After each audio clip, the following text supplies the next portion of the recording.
Hello and welcome to Dear Franny, the podcast of uncommon conversations about love. I'm your host, Francesca Hoagie, and this is my 100th episode. I am so excited and so honored that so many people still want to listen to this podcast. When I started this podcast 3 years ago, I had no idea how long I was going to go, how many episodes, how many seasons. I said, I'm just going to roll with it. I felt called to start this podcast. Just really grateful that I did and that I listened to that intuition. Beyond grateful for those of you who take the time out of your life and your day to listen. Thank you so much. And for this 100th episode, I wanted to do something a little special. If you've been listening to the podcast for a while, you know that each season's been a little bit different. So my first season was all interviews. My second season was a mix of interviews and solo episodes. My third season was all me. And my fourth season has been all me talking to you. Thank you so much for listening again. But I wanted to do something special for the 100th episode, and I invited two of my dear friends and also collaborators to join. And so we have an amazing conversation today with Aycee Brown and Amari Ice. You know, I wanted to take advantage of this opportunity to get some really great, powerful, actionable wisdom about manifestation from the both of them to share with all of you, because they've been in this game a long time.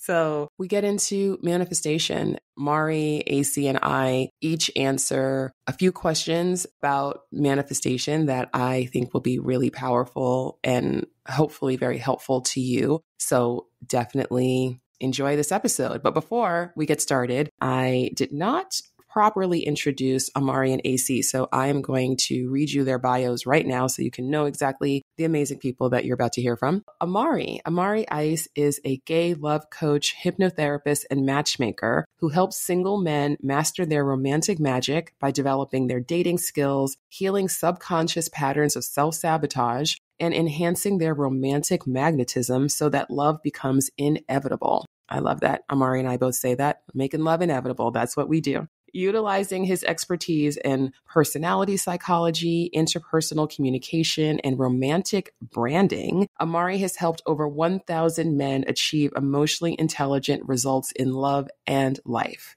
According to the Global Love Institute, he's the first Black gay certified matchmaker in the entire love industry. Although he primarily helps singles level up their relationship skills, on the celebrity front, Amari matched Matt and Daniel, the first successful gay couple on the Married at First Sight TV franchise. Pretty amazing. And you can find Amari on all the socials at Prince Amari, and that's Amari, or at his website, amarimeanslove.com.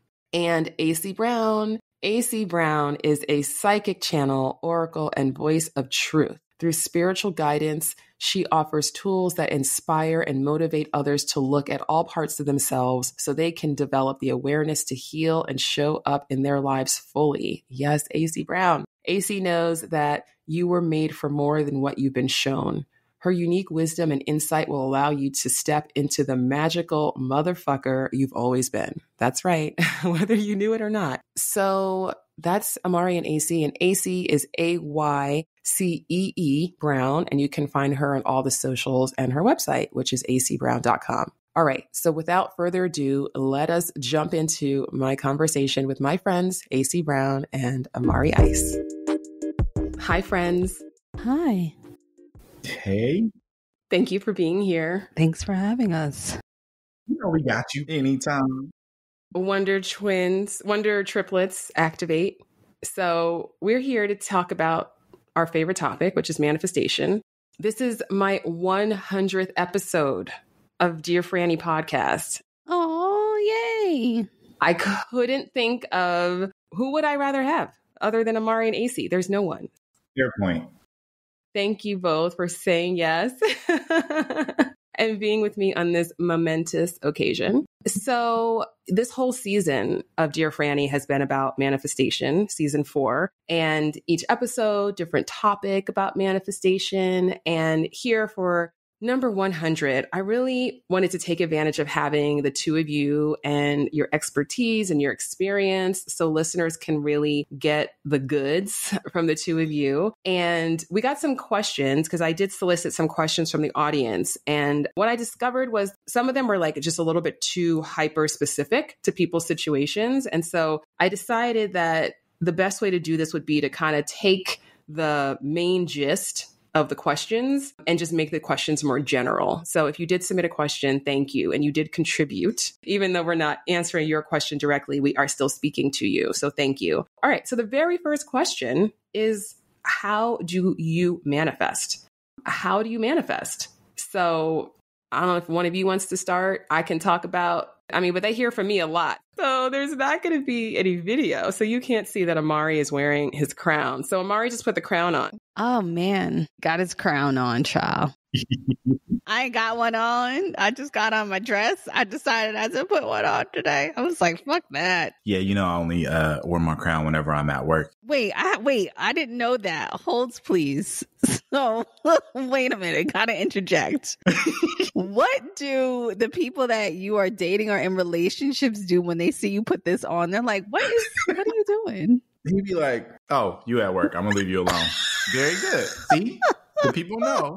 I only wear the crown when I'm at work. So, and here's what's funny. The people yell at me, like if I do videos or something, no crown. People are like, where's the crown? The crown is the star of the show, but that's how it goes. So to your question, Franny, how do I manifest? I love this question because it really gets at some of the underlying premises and perhaps like the false premises that people have about manifestation, which is that you can turn manifestation on and off. Like we're all always manifesting, just a function of being a human. It's a function of being a spiritual being in this plane. Like we can't not manifest in the same way that we can't stop breathing and still live for long, at least. So the how is almost like asking, how do you do gravity? It's just happening. However, there are ways that we can be intentional about what we manifest. We can't turn it off, but we can focus our ability to manifest on certain things. And that question I can answer. So for me, when I'm intentionally manifesting anything, for me, it starts with the desire. Like, what is it that I want?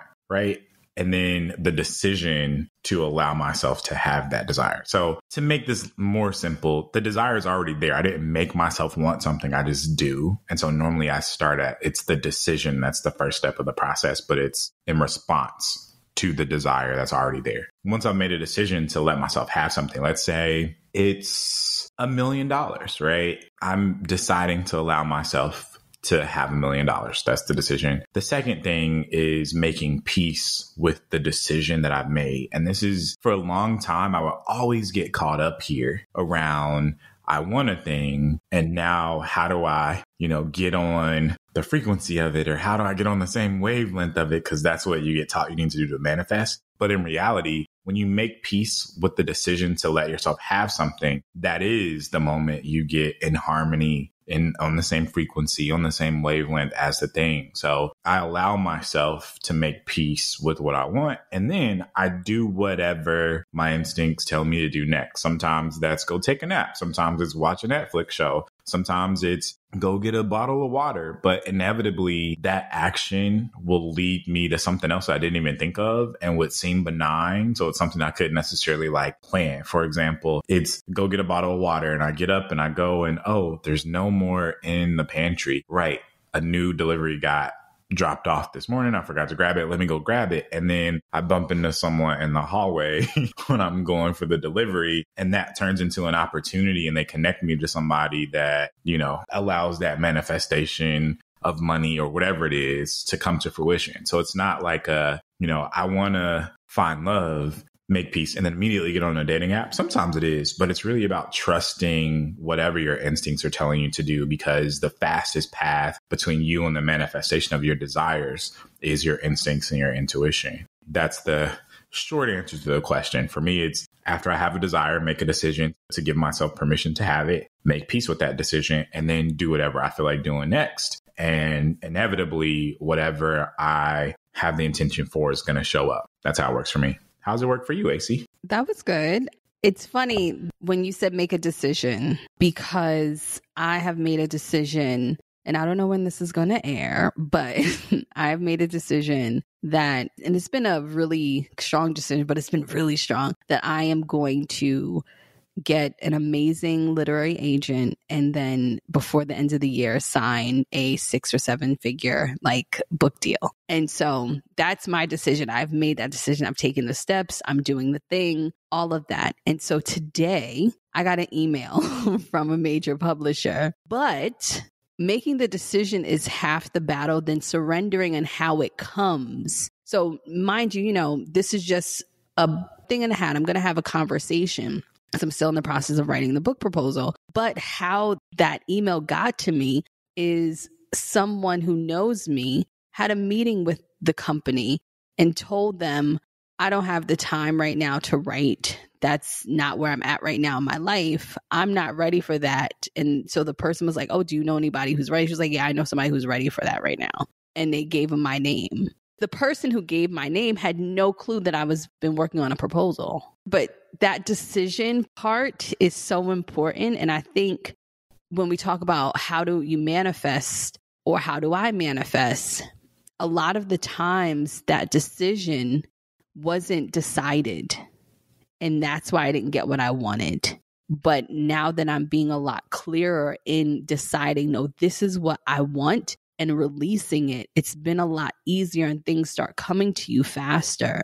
So the decision making and then the surrendering, that they go hand in hand. But I believe that for me, manifestation and how I manifest, I have to just believe and have to, because when I got the email, I just looked up and was like, is it going to be that easy?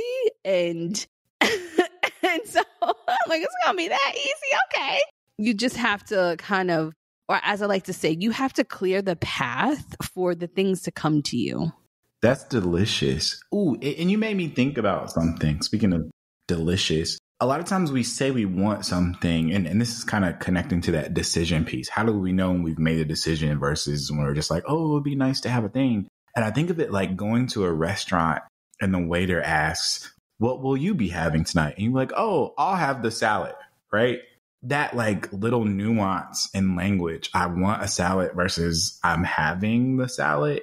I think for a lot of people, if they just phrased it in the I'm having this, they would immediately be that much closer to the manifestation of their intention. Because when we think of desire, we often think of the unfulfillment of the desire. Oh, I want more money, but I don't have it, versus, oh, I'll have the money tonight off the menu, which is a totally different feeling, even though it's very nuanced. It's such a different energy. And I think that will really help tons of people. And also, I might add too, I think that we also don't test the universe enough. Yes. Yeah.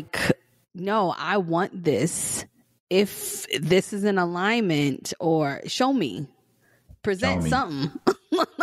Give me a sprinkle of it. Yeah. Prove it. And so that for me today was like, oh, okay, I'm on the right path. Mm-hmm. That's what I needed to kind of keep going. Not saying that I was stopping or anything like that. It was just more like the universe just tapping me like, hey girl, we see you. We know the request is there.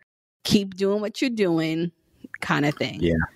We know you're on a time frame. Because I said, listen, I need my book deal by December 31st, 2022. Okay. Yes. Oh, but I'm joining you in that, by the way, because you know my whole situation. But yeah, it's all good. Yeah. And it's all divine, and it's all coming and unfolding easily. Yes. Sometimes it's just easy. We can let it be easy, right? I love what both of you said. And I wish that I had this podcast to listen to 10 years ago. I hear what everybody is sharing, because this is it takes a lot of work to really not just intellectually understand how manifestation works, but to get to the place where you can really embody it.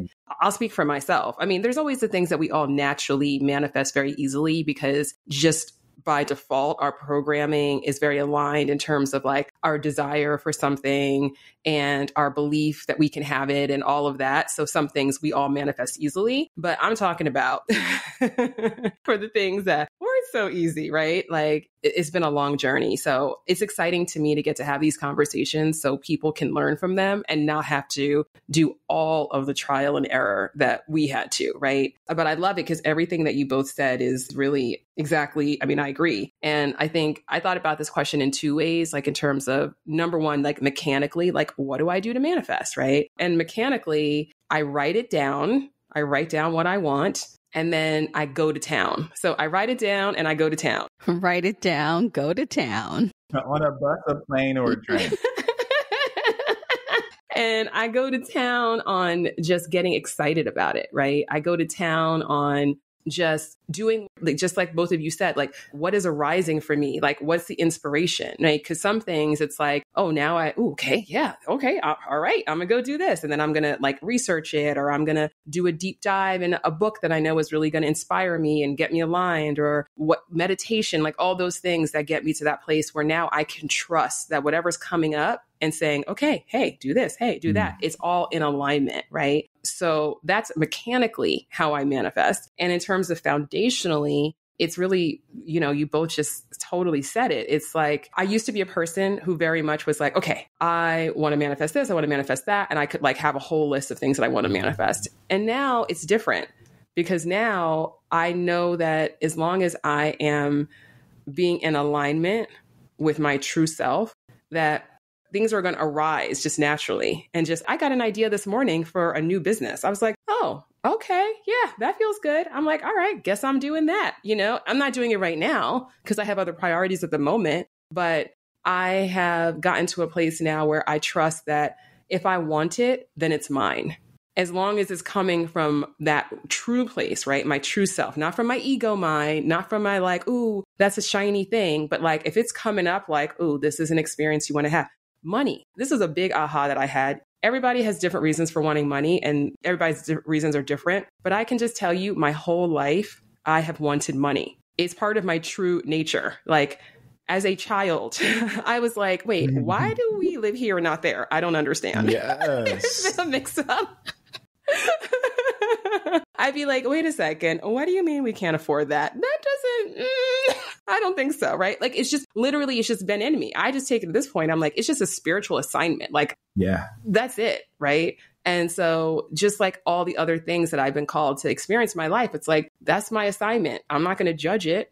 It just is what it is, right? And so that's how I manifest. But this is great. This is great. All right, we got some more questions to get through. Let's go to the next one. Interesting, because this came up in a couple of different other questions from people. Should everyone manifest? Can everyone be a manifester? And should everyone be a manifester? And obviously, we're talking about intentional manifestation because, as you said, Amari, everyone is naturally manifesting all the time, right? But in terms of intentional manifestation, Amari, you look like you got something to say. Oh, yeah, for sure. Now, a lot of times we have conversations and we'll give a response, but then someone will come up and be like, well, what about if you have a special circumstance? Or what about if you're neurodivergent? Or what if you grew up poor? Or what if, like, there's always a situation that doesn't fit the, I guess you would call it like general advice. But the thing I want everybody to keep in mind is that this is general advice. Like, this is not the specialized podcast episode necessarily, right? And so I'm going to say some things that generally apply to most people, but obviously don't apply to everybody in certain situations. And those individual situations are what you want to work with a coach on, because in that environment, things can be more tailored to your unique situation. So with all that said, yes, everybody can manifest intentionally, but the way that is going to work best for each of us might look different based on who we are, our context, our beliefs at the time, our current level of development. When I was 5, I couldn't understand things in a way that I can understand them now. So I might have needed it to be explained a little differently, but I was still a master manifestor at 5. I just didn't know that that's what I was doing. Right. So you mentioned you were always that desire of money. And my mom, when I was a little kid, she told me this. And then I went home to Indianapolis, which is where my family is, a couple weeks ago. And she repeated the same thing. When I was a kid, she told me I was born to be in VIP, but I didn't know what she meant by that. So we didn't grow up with a lot of money. We didn't grow up with a lot of resources or access or whatever. But I always had a palate for quality things. And like, that was her point. It didn't matter where we were or what we did. I was always with that level of consciousness, right? And I think for each of us, there are things that are just a part of who we are, things that we desire, things that we... And I would say everything that you desire, you already deserve. Like, there's no having to prove it, right? But like, the things we desire, the things we deserve, the things we can even begin to fathom, a lot of that has roots in who we've always been. There's nothing that you desire that is not in alignment with who you are, right? I say that from the context of a true in your heart desire. Because sometimes we say we want something, we don't actually want it. That's different.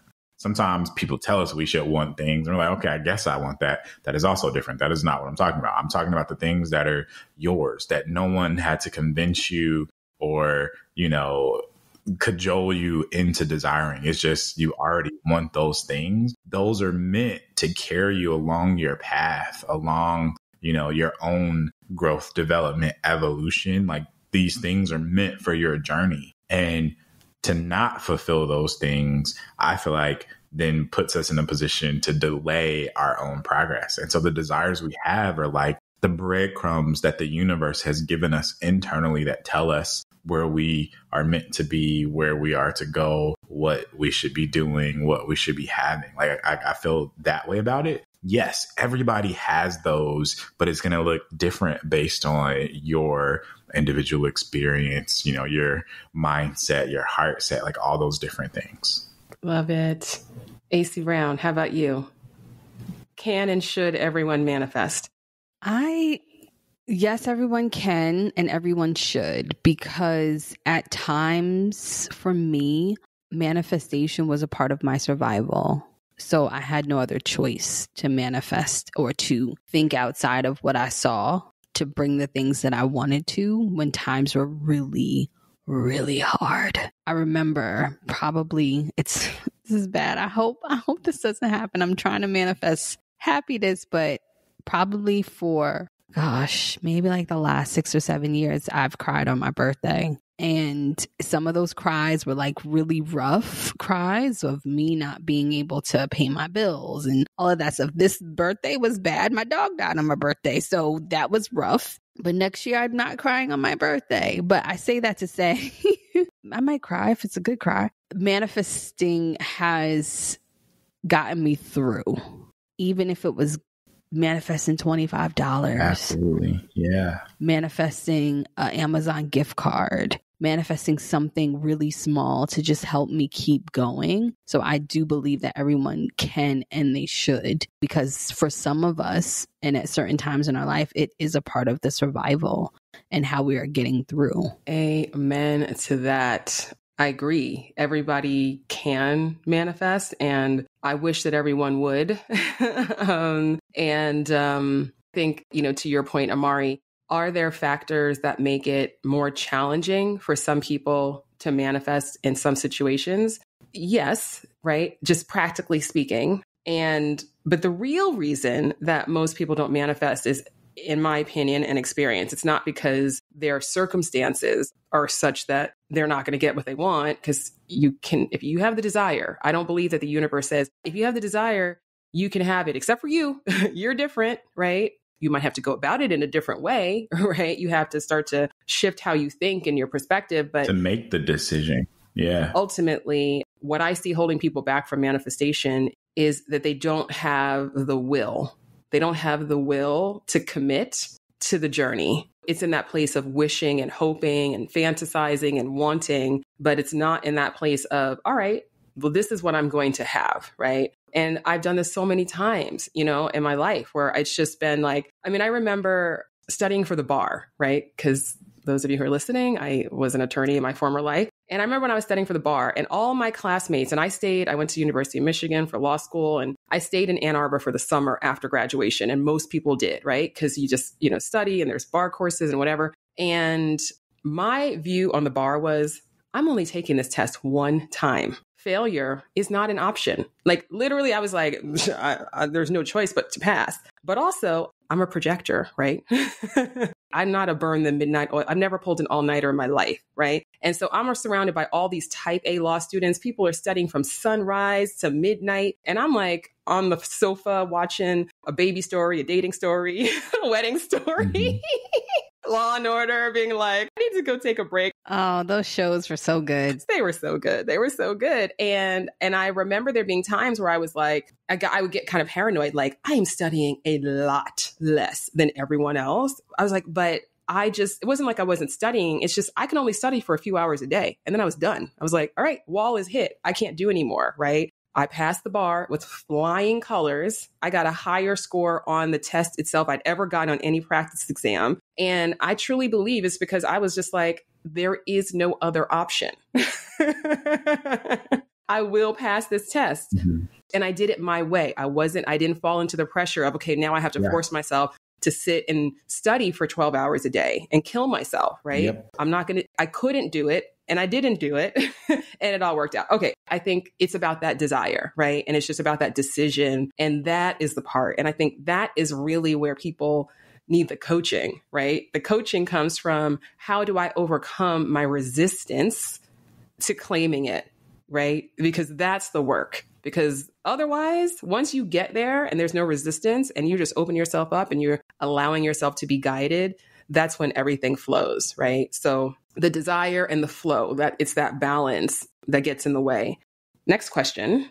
So what is your best advice for people? You've already given amazing advice, but if you could distill, one or two key lessons from your manifestation journeys for folks. And if you want to think about that for a moment, I'll give my answer because I thought about it already. Again, this is a hard won and learned lesson, which is that if you have a sincere desire and a sincere commitment to the process, you can manifest anything as long as it's coming from a place of sincere desire, right? And so the challenge then becomes, what is my true self and what is my conditioned self, right? If all of your manifestations, all your goals are arising from your conditioned self, then it's going to be a lot harder, right? Because what we're doing, we're manifesting, is that we're coming to a place of knowing that the thing that we want is already ours. And so for instance, if I decided I want to manifest winning an Academy Award for Best Actress, because that's just been my dream my whole life, to win an Academy Award for Best Actress and be the youngest person ever to do it, be like, well, that's impossible because you're damn near 50. I could have that idea in my mind, but there's never going to be a knowing, because my true self is like, first of all, you don't even want that. You did drama in 7th grade and you hated it. So you never had any desire to act, and you're not going to be the youngest person to win an Oscar because you're damn near 50. So of course I'm never going to manifest that. Right. So it's about understanding my true self is saying and calling me to do. That's what I need to pay attention to. Yeah. And as long as it's coming from there and you have a sincere desire and you have a sincere commitment to overcoming any resistance, then you can manifest anything. So that's as succinct as I can be with my best advice. How about you, Aycee Brown? So my best advice would probably be, depending on how old you are, I would say if you're over 30 listening to this, or even over 35, I would say go back to your teenage self and think about the things that they wanted. And depending on where you are in your life, I can guarantee that some of those things are starting to align now. Yeah.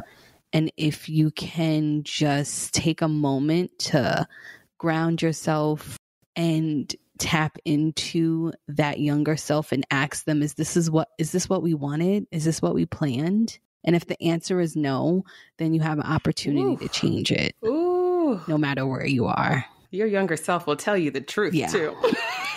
Listen, she'd be like, "Good, we didn't ask for this. What are you doing? This is not the plan." I love that. And so I say do that because at certain ages, 15, 16, 17 was the purest. I don't want to say it was a version of ourselves that didn't unscathed, because we had things, trauma, all of those things happen in those ages as well. but there's a part of our mind that knows exactly what we want. And then the rest of life happens. So if you can just look back and have a conversation with that person and say, was this what we wanted? And if the answer is yes, then keep going. If the answer is no, change, switch directions, plot twist. I love that. Wait, so what's your advice for people if they're under 35?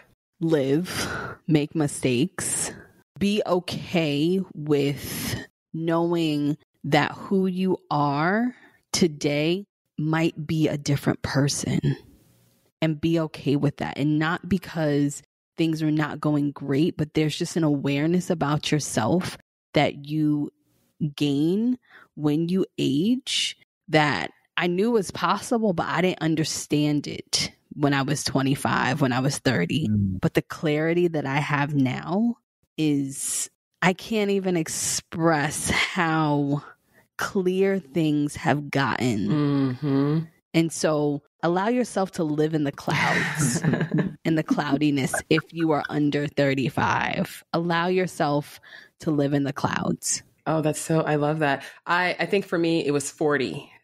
I remember waking up on my 40th birthday and I was like, oh, I am officially out of fucks to give. It was literally like somebody had flipped a switch. Listen, I was a different person. I had been dating this guy, he texted me, he's a text, and I was just like, yeah, I'm not doing this anymore. Before I even got out of bed, I had broke up with him. First of all, I love that you woke up one day and you're like, oh, my fucks are all out of stock. Permanently sold out, not being restocked. They've been discontinued.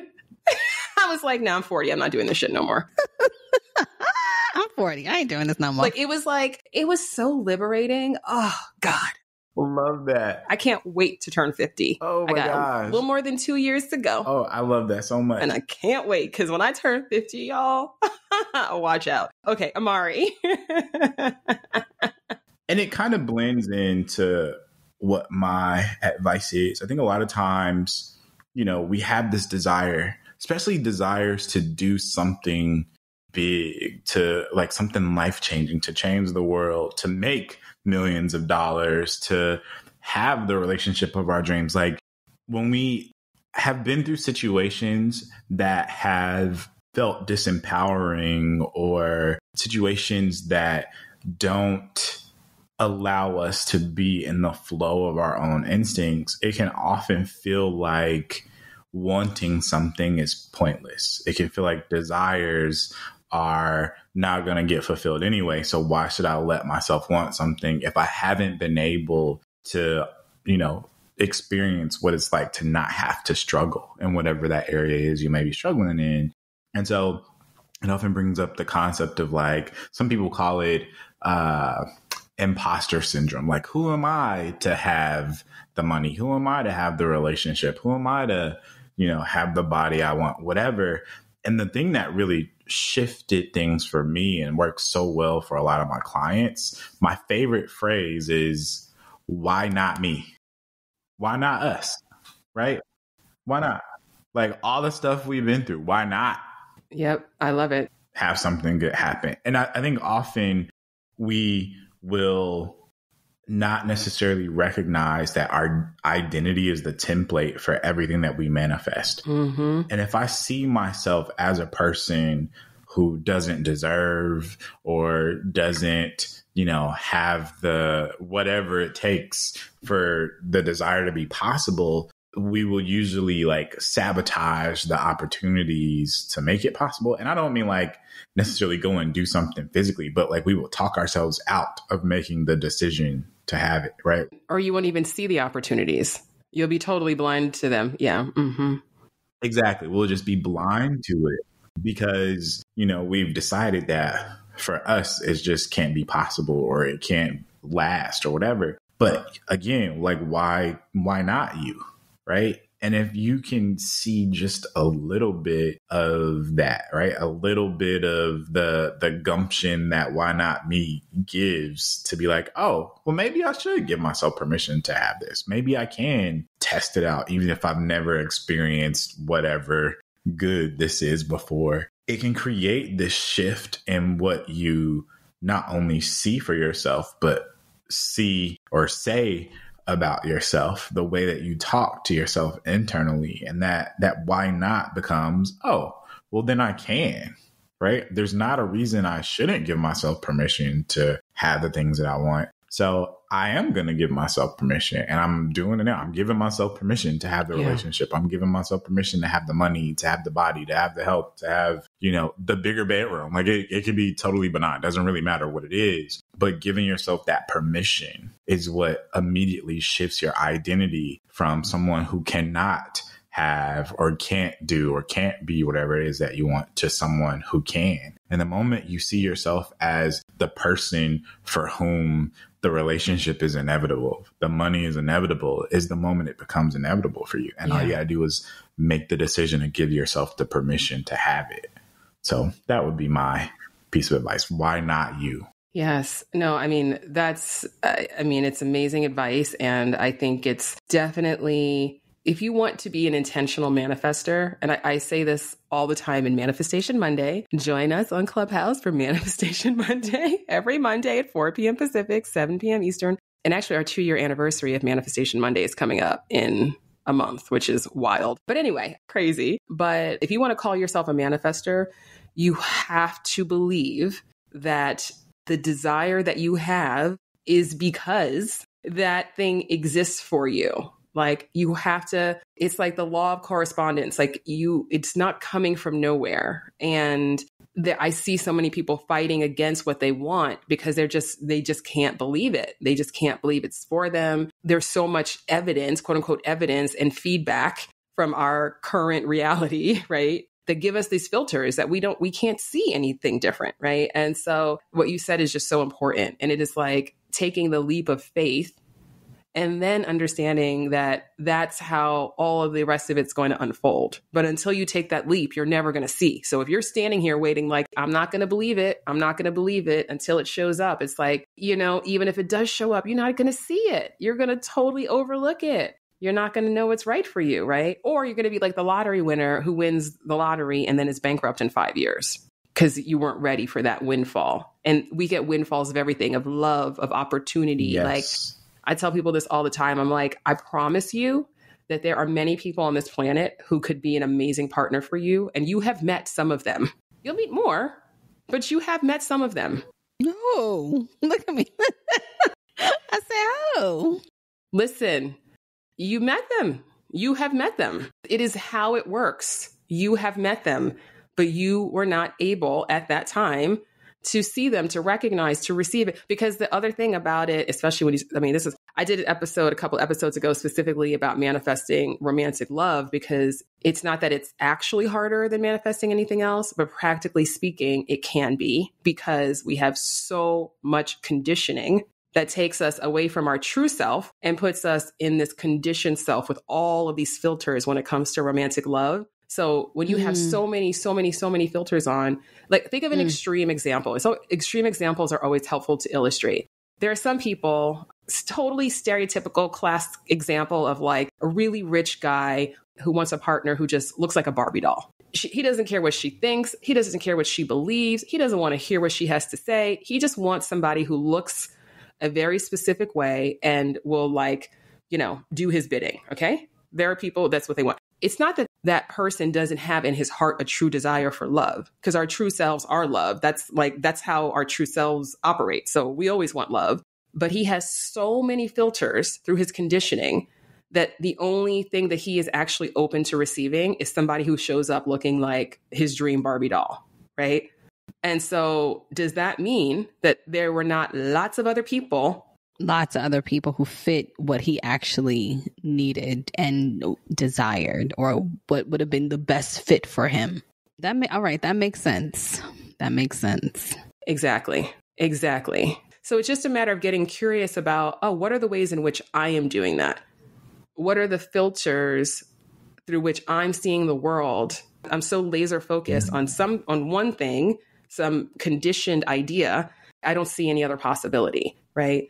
And so anyway, it's even like a last example about this, even like reality dating shows. Perfect example of this. People really fall in love on reality dating shows. And why do they fall in love in 5 seconds? because they have given themselves permission. They're like, okay, this is what I am here for. I am looking for somebody to love. You're looking for somebody to love? Let's love each other, right? Maybe I need to go on a show.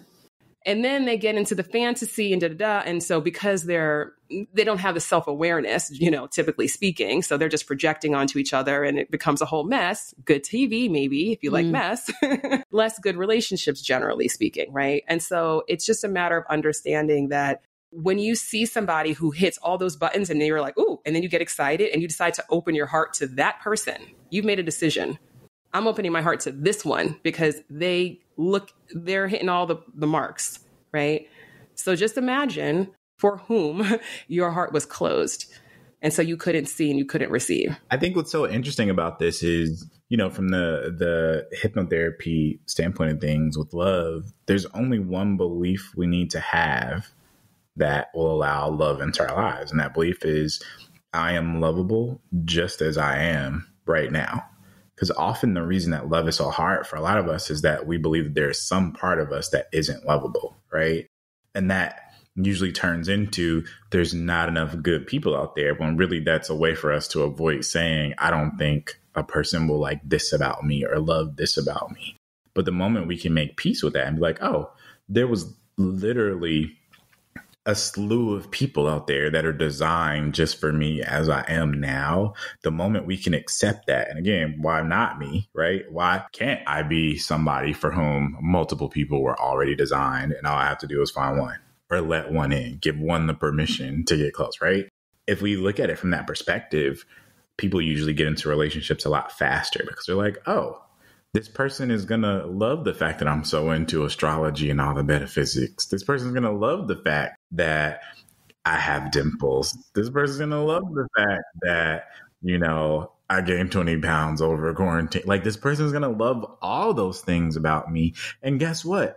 I do too, because that's the real piece of it. We're afraid not that we will fail or that the relationship will fail. We're afraid that we won't be able to deal with the emotions that will come up if we fail. And those emotions are not about what other people will say about us. They're going to say the same things I'm already saying about myself. It's other people's rejection will reflect the rejection I'm already giving myself. Like, I'm pre-rejecting myself, right? In some instances, by not allowing love in. And so when we can get at the core of the things that we believe other people won't love about us, that immediately tells us what the things are that we aren't accepting about ourselves. And we can immediately say, oh, I choose to accept this about myself. I'm making a decision right now to accept these parts of me too. And in the same way that manifesting money or love are as simple as making the decision, so is accepting those parts of us when we are aware of that and can be in the space to make the decision. But what often happens is,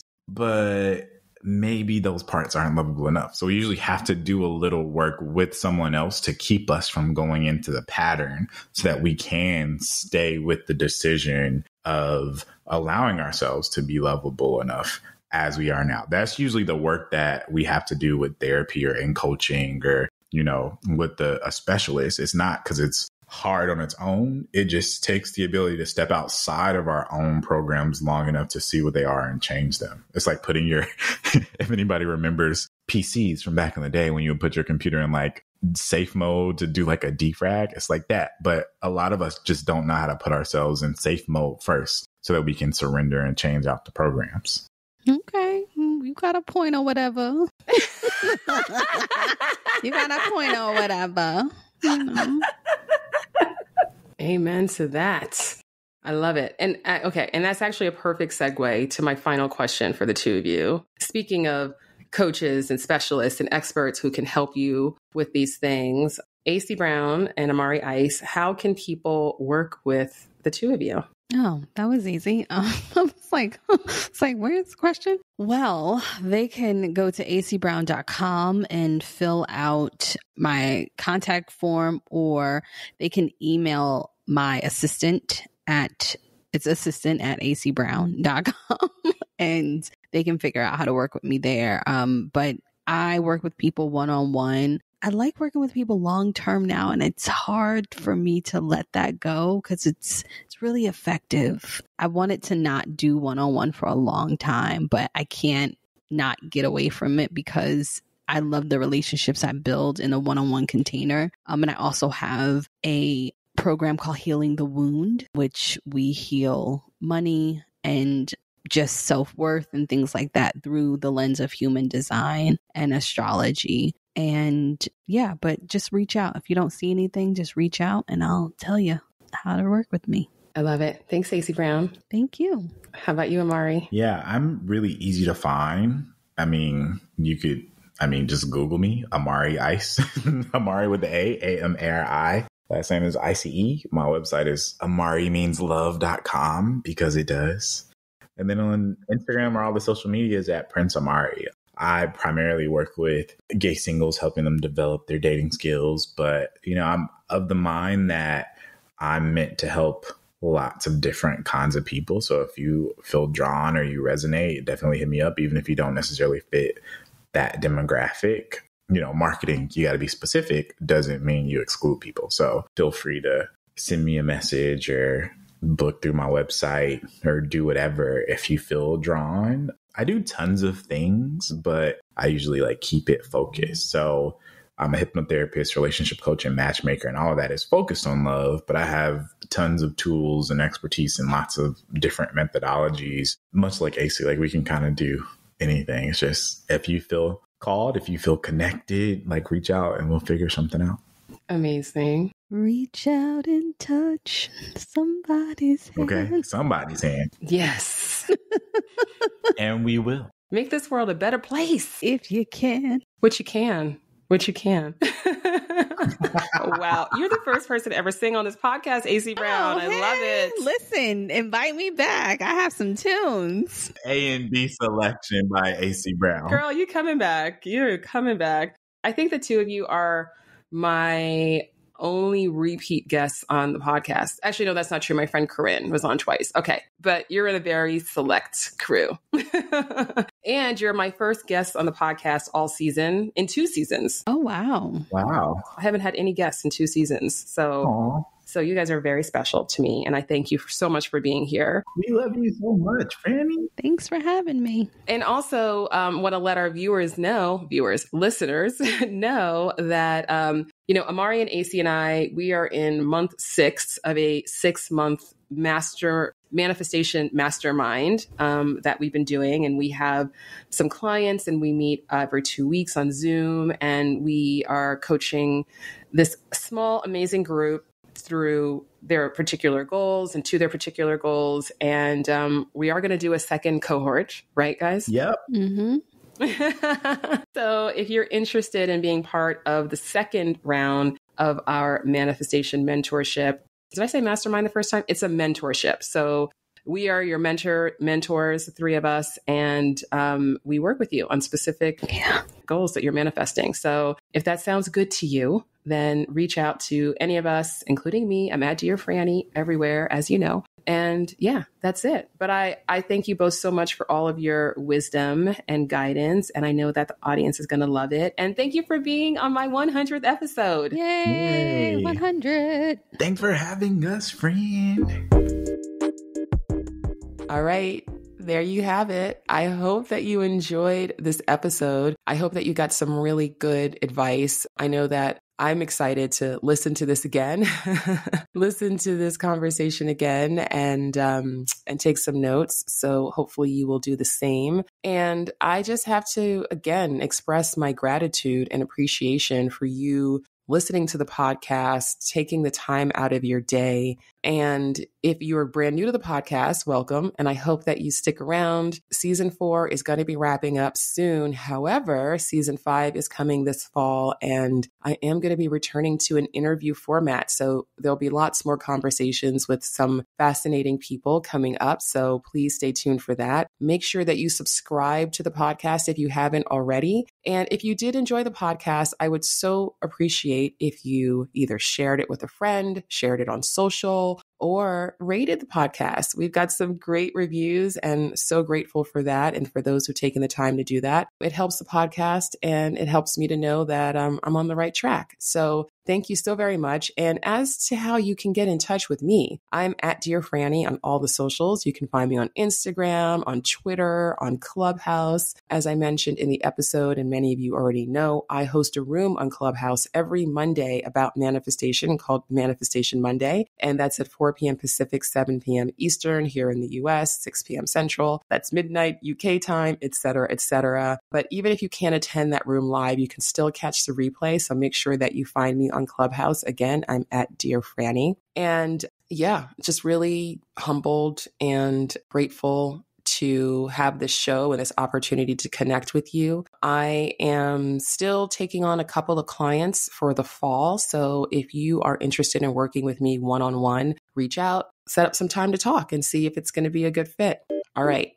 Thank you. Thank you. Thank you. Have a beautiful day or night wherever you are in the world. And until next time, goodbye.